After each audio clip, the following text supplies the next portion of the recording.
Ya regresamos al paraíso y tenemos un debate o una conversación especial con un invitado muy especial para mí. Es un amigo desde hace muchos años y de Alf también. Pero en este momento lo vamos a presentar como doctor en filología hebrea. Esto es un estudio de la lengua y manuscritos y textos antiguos en hebreo. No podía ser en inglés, no, en hebreo. Y trabaja en traducciones bíblicas a lenguas indígenas de México, Guatemala, Suriname, con Sociedades Bíblicas Unidas. Fausto Liriano con nosotros. Gracias, Fausto, Hola, por hola. estar Fausto, aquí. bienvenido al paraíso. Estos son los debates de esta generación. Exactamente. Y así comenzamos. Son varias preguntas, pero queremos empezar hablando de por qué se celebra en el ámbito cristiano el nacimiento de Jesucristo en diciembre, cuando el tipo no nació en diciembre, porque se hubiese frisado en el pesebre.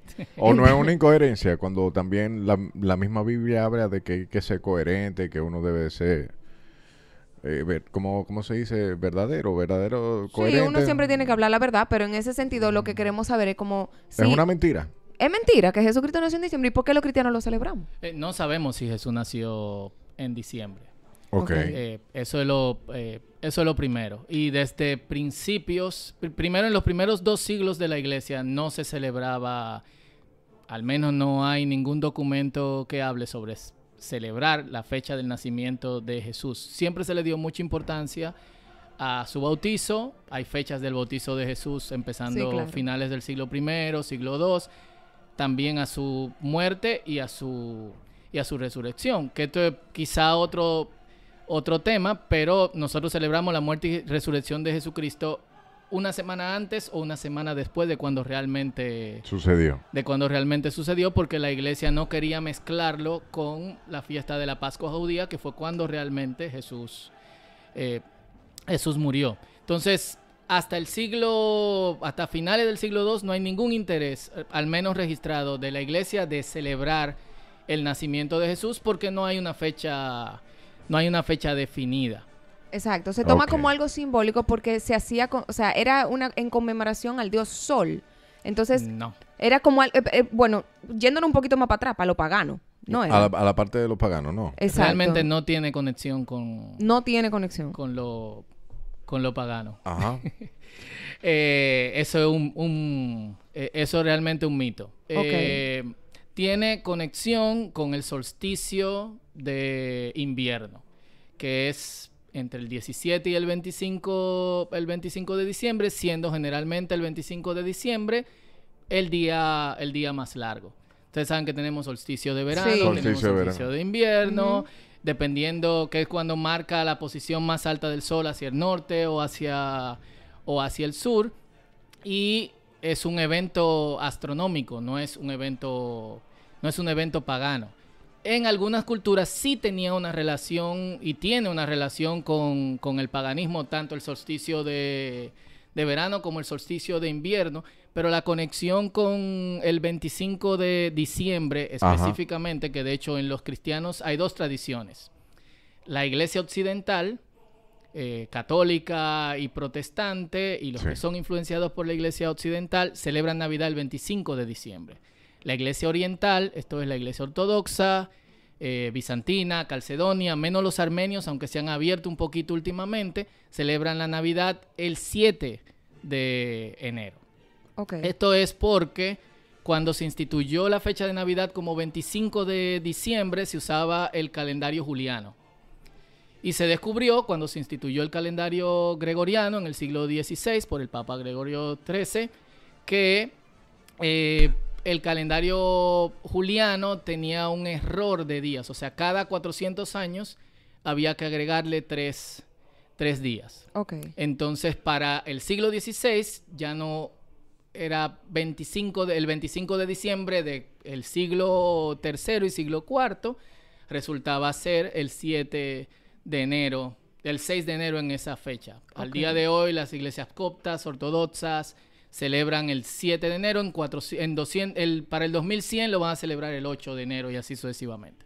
Entonces tenemos estas 2 fechas, y la relación que hay es porque siempre se conectó el nacimiento de Jesús con la luz. De hecho, una de las primeras fechas que se dieron, aunque no fue aceptada por la iglesia como oficial fue el 28 de marzo porque existía la creencia entre algunos judíos y algunos cristianos de que era el día en que Dios había creado el sol material.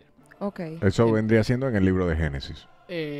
Sí, pero el libro de Génesis no pone eso en específico. No pone fecha. ¿Y de dónde se saca ese tipo de información? Porque, por ejemplo, ahora mismo, si uno mira eso de que para muchas personas no nació. Yo había escuchado eso de lo de marzo, que se había promovido, etcétera, etcétera. Pero, no se está haciendo, no es como coherente. Para los ateos, eso sería un excelente argumento. De que no está confirmado en la Biblia. No está confirmado en la Biblia. ¿Y por qué se está celebrando? Bueno, realmente no hay un argumento que los ateos puedan fundamentar en cuanto a no tener una fecha de nacimiento. Si tú te fijas en incluso de las personas que nosotros tenemos más o menos una idea de cuándo nacieron, a causa de cómo se medía el tiempo en la antigüedad, nosotros no estamos seguros cuando nacieron ni sabemos, ni siquiera el lugar. Pero entonces vendría siendo todo una mentira, porque todo lo que está escrito es básicamente como una guía. No. ¿Pero por qué tiene que ser mentira? ¿Por qué tiene que ser mentira? ¿Porque no está escrito el nacimiento de Jesucristo? No, porque no es tan comprobable. Y son los humanos que van registrando esos hechos históricos. No es que no sea comprobable, porque realmente, históricamente, fuera de la Biblia, tenemos registros de que Jesús era una persona que vivió en un tiempo y en un espacio histórico, geográfico, respectivamente, específico. Lo que no tenemos es la fecha de su nacimiento. No tenemos la fecha de su nacimiento, pero tenemos la fecha de un registro de que él existió en la tierra. Exactamente. Algunos intentos, y por eso es la posibilidad de que sea marzo a mayo, es tratando de medir la fecha de nacimiento, que tampoco la tenemos, aunque fue una persona física, tiene seguidores hasta el día de hoy, de Juan el Bautista. Porque septiembre era el mes en que le tocaba el servicio en el templo a la orden octava, que era la orden de Zacarías, su padre. Y María visitó en el sexto mes de Elizabeth, en su sexto mes de gestación. De gestación, sí. Perdón, el ángel visitó a María en su sexto mes de gestación. Esto es, si contamos desde septiembre, octubre, noviembre, diciembre, enero, febrero, marzo. Si es así, entonces hay mucha probabilidad de que Jesús hubiese nacido entre noviembre y diciembre. Esto es abril, mayo, junio, julio, agosto, septiembre, octubre, noviembre. Exacto, es un tema de un cálculo matemático que te permite tener como un averaje de cuándo pudo haber sucedido. Exacto. A mí siempre, no siguiendo con el tema, pero metiendo otra pregunta, a mí siempre me ha llamado la atención porque para los cristianos es una actividad o una celebración normal, pero para los testigos de Jehová no lo son. ¿Por qué ellos lo consideran pagano u ofensivo a Dios celebrar la Navidad y para los cristianos o católicos no? Mira, eso es muy... Primero, no podemos generalizar. Yo vengo de una tradición cristiana en donde no se celebraba la Navidad. Ok. Y donde no se ponían arbolitos y era como una fecha más. ¿Los pentecostales? Sí, celebrábamos el fin de año y todo lo demás. Hay algunos pentecostales que son más abiertos, pero realmente para mí era como que yo no tengo que celebrar Navidad por el asunto de que no tenemos la fecha... Exacto. La fecha específica. Pero ¿y por qué eso es relevante si la persona ya existió? Porque no, eso es lo que yo digo. ¿Por qué es tan relevante una fecha de un hecho histórico cuando nosotros realmente tenemos que involucrarnos con nuestro presente? Yo no entiendo tu pregunta. ¿Tú la entendiste? Yo la entendí. Ok, ayúdame. Ok, no entendí ese mangú. Quizás. ¿Puede ser más específico? O responder primero la de Testigo de Jehová y después pasamos a ese mangú con eso que él dijo. Los Testigos de Jehová no la celebran por las mismas razones que no la celebran algunos pentecostales, los armenios, algunos no celebran, porque nosotros estamos viendo un grupazo de ramas cristianas que tienen costumbres diferentes. Discúlpeme, eso es sin ofensa, eso es dentro de mi ignorancia que yo estoy preguando para que no vayan a decir que ya... Por las mismas razones, yo creo que el cristiano tiene derecho a celebrarlo o no celebrarlo. Ok. Esa es mi posición. Teniendo conciencia de que Jesús no nació en diciembre o no sabemos si nació en diciembre, y teniendo conciencia también de que celebramos, porque si nos envolvemos en comer el puerco asado y el arroz y no sé cuánto, que nunca debe faltar, sin La conciencia de lo que el evento significa, Ok. no estamos en nada. Resulta ser un evento comercial, como pasa con otros eventos. Y por eso uno tiene que ser muy, muy cuidadoso. Mi hijo está aquí mirándonos Ajá. y nosotros siempre en la mesa, en Navidad, nos sentamos y damos gracias y decimos cuál es el significado de la época. Si no le va a asignar ese significado y usted es un creyente fiel, yo creo que usted debe soltar eso. Esa es mi opinión. Ok.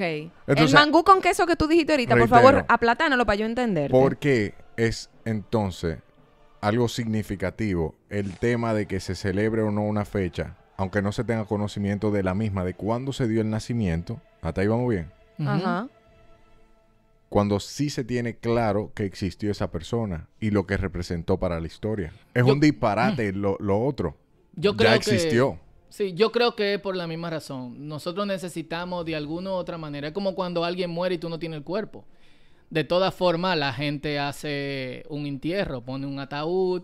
Algo o simbólico, tú pone dices. algo simbólico que de alguna otra forma te haga hacer un cierre, un closure, como dicen los gringos, de esa época en tu vida. Y yo creo que uno necesita, por lo menos algunos creyentes necesitan de alguna otra manera, saber cuándo Jesús nació. Desde mi punto de vista tiene cierta importancia, pero no tiene tanta importancia como los eventos que ya sí se datan, como es la muerte y la resurrección de Jesús para nosotros como creyentes. Sí, porque esos fueron los momentos que también impactaron mayormente a la humanidad. De hecho, 2022 años luego, se sigue Seguimos hablando de del eso. tipo, o sea. Y a partir de ahí fue que se comenzaron a calcular los años. O sea, por eso, Exactamente. a partir de la muerte de Jesucristo, ahí es que comienza año 1, 2, 3. Sí, y un calendario unificado, porque ese es el problema que hay con tu datar cosas. De hecho, la misma muerte de Jesucristo se databa en el año 33 Antes de Cristo. después de Cristo. Después de...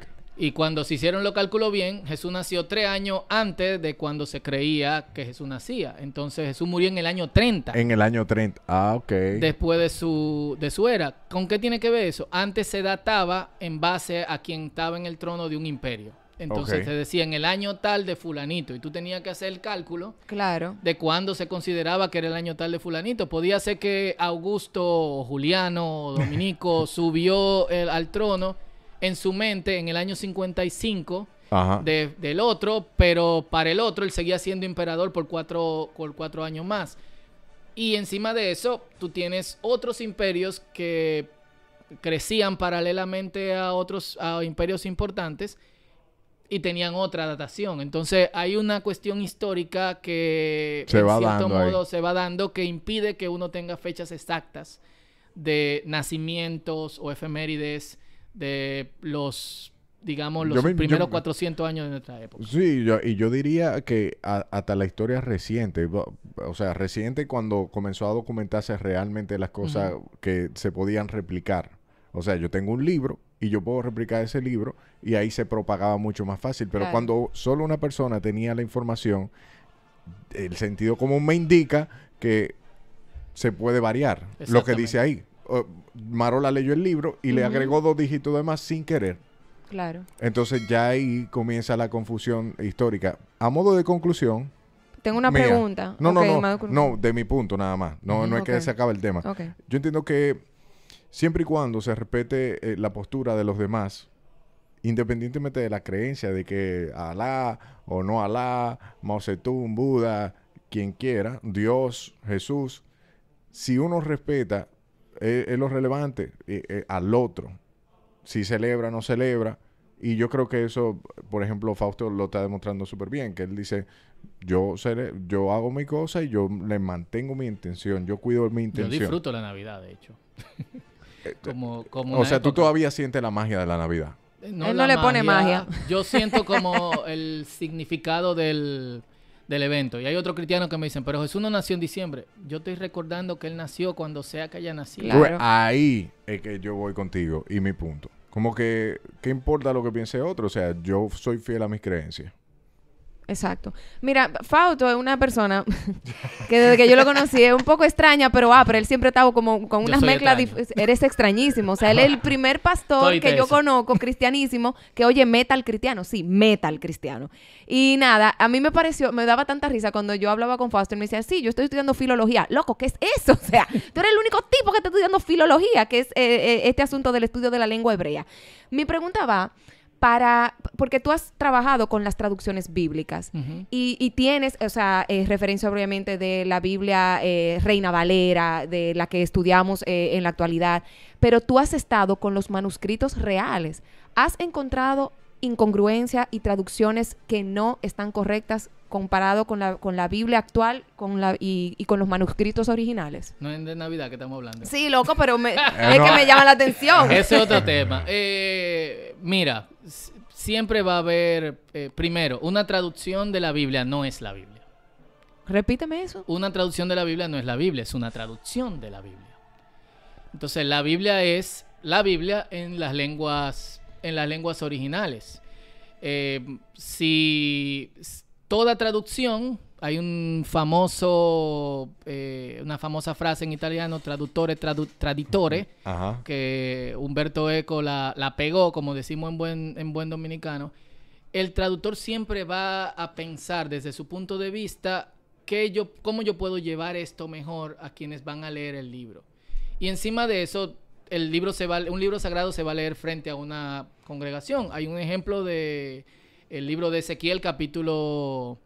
No hay pi aquí. Porque se Sí, ponga no te ahí apures, él No. pone un pisito. al libro el libro de Ezequiel, en alguno de los capítulos del libro, en las traducciones dice, hablando de Dios como el esposo, Israel y Judá como las esposas, ustedes me traicionaron y fueron tras los egipcios que eran más corpulentos y más fuertes. En hebreo, literalmente, y fueron tras los egipcios que tenían miembros, esto de penes, Ujú. Ajá. como de burros y de caballos. Ok. Entonces, Ok. cuando tú estás leyendo una traducción, no hay una traducción que diga eso. Creo que solamente una de todas las que he visto lo dice literalmente. ¿Qué pasó ahí? El traductor dijo, yo no veo a un pastor o a un sacerdote leyendo desde el púlpito o a un niño esto. Claro. Y hace su Interpretación. para bajarle el tono. Era más fuerte, más bonito, se veía más musculoso. Claro. Entonces son esos tipos de Variaciones. exacto, son muy comunes en traducción, porque el traductor piensa en la tradición, piensa en la comunidad y piensa también en la lengua, cómo el texto va a pasar a la lengua sin que se entienda, que el Ujú. mensaje llegue y sin que de alguna otra manera ofenda. Mi posición personal como traductor es que no importa que ofenda, lo que la Biblia dice, la Biblia dice. Ok. Me gusta esa posición así vertical. Y Porque, como claro. a mí me gustó mucho hace muchos años, tú me pusiste un ejemplo de cuando tú traducías para ay Dios mío, para las tribus Ujú. y que no había una traducción para puerta. Pon el ejemplo. No era de puerta. No era de creo. puerta, era como de... Yo estaba trabajando que está en la puerta y llamo, ¿no era? Con una etnia en el Amazonas venezolano y ellos no tienen, son los Wotijas, no tienen ninguna palabra para emociones positivas. Entonces Ok. ellos no tienen palabra para amor, no tienen palabra para perdón, no tienen palabra para esperanza y tú tienes que hacer una frase de todo eso. Todas las expresiones positivas, de las emociones positivas se expresan desde una emoción negativa. Entonces, yo odio a todo el mundo, pero no te odio. Significa te amo. ¿Qué? Perdón, yo debería estar mal contigo, pero estoy bien. ¿Y Estoy cómo tú bien traducías? contigo. Jesús vino y amó Dios al mundo y tanto amó Dios al mundo que dio hay a su dos- hijo unigénito. Hay dos posiciones. Hay una posición que es de usar un préstamo de español, pero lo que sucede con esto es que usualmente cuando tú terminas la Biblia la gente no la acepta, o usar una frase y explicarlo. Usualmente se usan... ¿Con qué frase tú se usaste? usan Tú explicaste frases. eso ya para terminar. Ellos lo explicaron con yo debería estar mal contigo, o Dios debería estar mal contigo, pero está bien contigo. En otro orden, hay muchas lenguas. Yo estoy trabajando con 3 lenguas en Guatemala que tienen mucho parecido en el orden de las palabras y en la forma en que estructuran frases al hebreo. Y nosotros estábamos traduciendo obedecer y ellos deben de hacerme una retrotraducción, que es volver a traducir al español, y tradujeron obedecer como escuchar. Y yo dije, oh, ¿y por qué tú traduces como escuchar? Bueno, si tú escuchas, tú obedeces. Si tú no me obedeces, tú no me escuchas. Y exactamente cómo funciona el hebreo. No hay en hebreo bíblico una palabra para obediencia. La palabra para obediencia es escucha. Entonces, hay ciertas dinámicas que tú tienes que aprender de lengua a lengua, que le dan, obviamente, a cada traducción un cierto matiz. Exacto. Y algo que pasa con la traducción es que la lengua cambia con los años. La Real Academia de la Lengua sacó 3.000 palabras del diccionario que no se usaban entre 1910 y 2008. Wow. Introdujo unas 1.800 palabras el año pasado. Wow. Entonces, la mayoría de esas palabras están en la Reina Valera. Ya la gente no entiende. ¿Qué es ascuas? En ascuas, como en... Estoy en el ascuas, limbo. en esperando. ¿Pero como, qué son ascuas? qué sé yo. Tú no sabes que ascuas ha adquirido un valor figurativo. Ay, Entonces, Fausto. Eso lo vamos a tener que hablar en otro segmento. Bueno. The Good Talk, pero en hebreo. The Good Talk, pero en hebreo. Gracias, Fausto. Si alguien está interesado en aprender sobre lo que estás hablando de Dios, de manuscritos, de Biblia y todo eso, ¿a dónde te consiguen? Bueno, de vez en cuando yo posteo algunas cosas en Twitter, @Fausto Liriano, o en Instagram, @Fausto Liriano H. Y a partir de enero pueden buscar también Fundiendo con la Biblia, que es un esfuerzo que estamos haciendo con otros biblistas para aclarar algunas de estas cosas, inclusive diferencias entre manuscritos bíblicos. Se llama así mismo, Fundiendo con la Biblia. Aperísimo, gracias. Fausto tiene un libro aperísimo que se llama Maldito Mundo. Búsquenlo por ahí, googleenlo y bájenlo. Bye.